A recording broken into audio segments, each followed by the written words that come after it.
sports page with the Orlando Sentinel and FM 96.9 The Game's Mike the Bulldog Bianchi. On JRR. Bulldog Sports Page brought to you by Kaufman and Lynn Injury Attorneys. Good morning, Mike the Bulldog Bianchi from the luxury condo deep in the bowels of Metro West somewhere.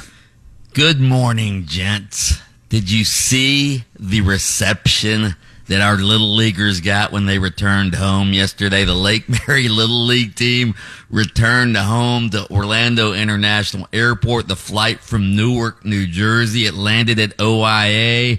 It was greeted with a water cannon salute on the runway. The airport played We Are the Champions over the PA system. A hero's welcome, dog. It was. The airline workers held the team's championship banner, led them off the plane. All the media outlets were there, to interview the players and the coaches. The way it should be. Yep.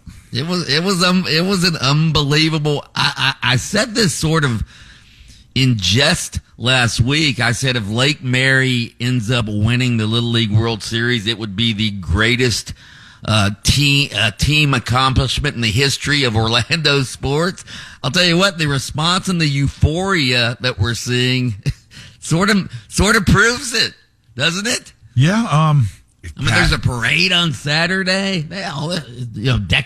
Political declarations, Lake Mary Little League Day, all of this stuff. Pat was watching. We were looking up at the TV yesterday, and there were tweets from like Orlando City and MLB, and the Orlando Magic. And Pat said, "Oh, Orlando City and the Magic." He goes, "Two teams that don't have a championship." Feel a little pressure.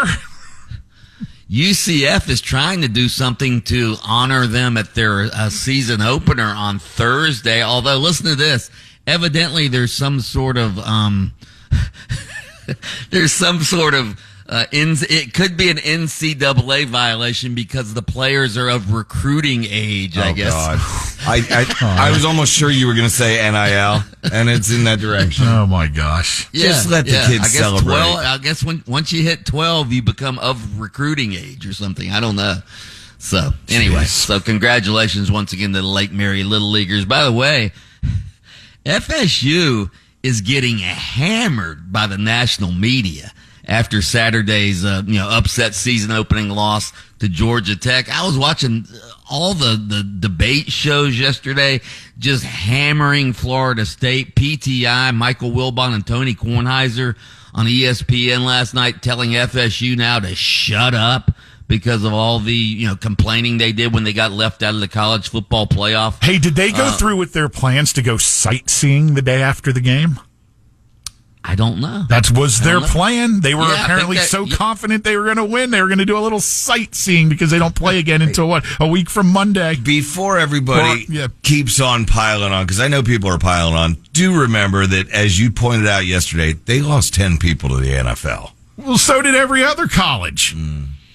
See, Lynch is he's one of those not to the haters NFL, too, granted, huh? but you're you know what this reminds me of? It reminds me of UCF back in 2017 when they complained about the playoff system and then they self-proclaimed themselves national champions.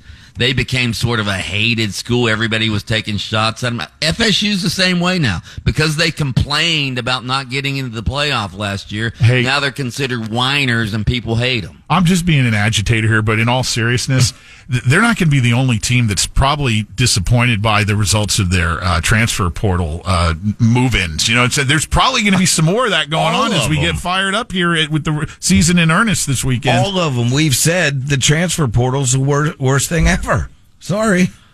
This NIL is garbage. I'm sorry. Good Lord. Okay. By the way, Florida and Miami play this weekend. Little poll question for you. Which coach needs to win this game more? Mario Cristobal, who has a losing record at Miami, or Billy Napier, who has a losing record at Florida? Both of them started 2 years ago. Both started at the same time. Who needs this game more? Dude, I'd probably say Florida. Napier, yeah. Yeah, because, I agree with you. Mario Cristobal has a longer contract than Billy Napier. His buyout's more than Napier. So, yeah, I would say Cristobal as well. They're not going to buy out Mario Cristobal, whereas Florida could buy out Billy Napier after this season if he has a bad season. Hey, so there was an odd occurrence in Major League Baseball yesterday, guys.